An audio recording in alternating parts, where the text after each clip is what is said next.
একটা দম্পতি ছিল। সংসার খুব বড় না, কিন্তু ভালোবাসা ছিল অনেক।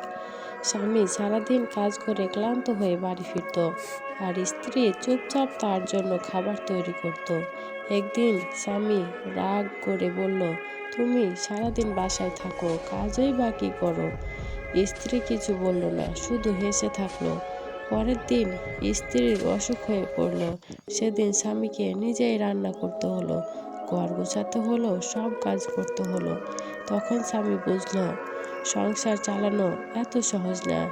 সে স্ত্রীর পাশে বসে বলল, আমি ভুল বলেছিলাম, তুমি না থাকলে এ সংসার অসম্পূর্ণ।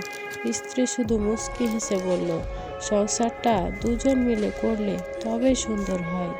এই গল্প থেকে আমরা কি শিক্ষা পেলাম? এই শিক্ষা হলো, স্বামী স্ত্রীর সম্পর্ক টিকে থাকে ভালোবাসা, সম্মান আর ছোট ছোট যত্নে।